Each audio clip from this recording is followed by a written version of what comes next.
In the present day, practitioners, researchers, and patients can access and produce evidence-based information at an unprecedented scale and convenience. With the emergence of the internet, scholarly databases, and other digital communication technologies. Medline, the database behind PubMed, has added increasingly more citations every year over the last 20 years. In the year 2000, Medline added almost 500,000 citations.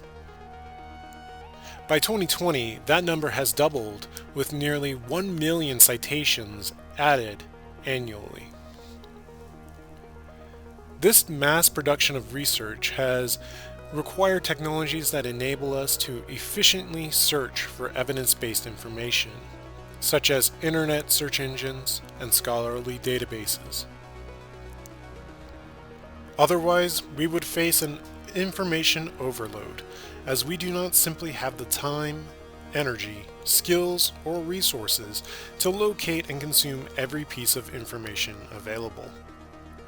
Whether we consciously realize it or not, information is already filtered by these technologies before we even access it.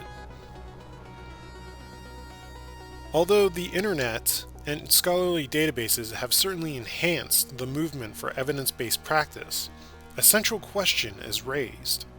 How much trust can we put in these technological tools to support clinical decision-making and patient care? In order to filter and curate the overwhelming amount of information available, scholarly databases and internet search engines are each designed with different algorithms, selection policies, controlled vocabularies, and other criteria that determine how the search tool will prioritize and retrieve information for the practitioner, researcher, or the patient. While these factors might help with preventing the searcher from experiencing an information overload, they are not always transparent, consistent, well understood, or controllable to the searcher. These built-in filters to your access to information can potentially manifest as systemic bias, a structural, i.e. inherent, problem that can shape outcomes. In the case of an internet search engine or a scholarly database, the systemic bias can be in how it searches for information using built-in filters, affecting the results of a literature search.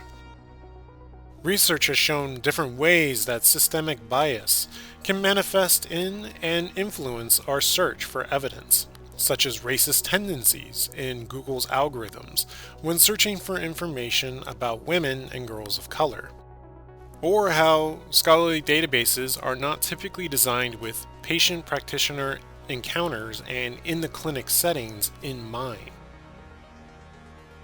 Yet these manifestations of systemic bias are also both shaped by and can reproduce the greater problem of information privilege and inequity.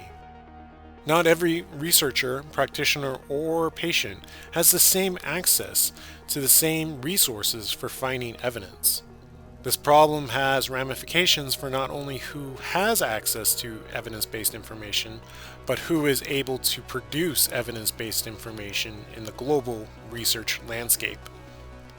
Just ask yourself, you may know how to critically evaluate the credibility and reliability of an article or website, but have you been applying the same critical lens to the tools and resources that help you find that information?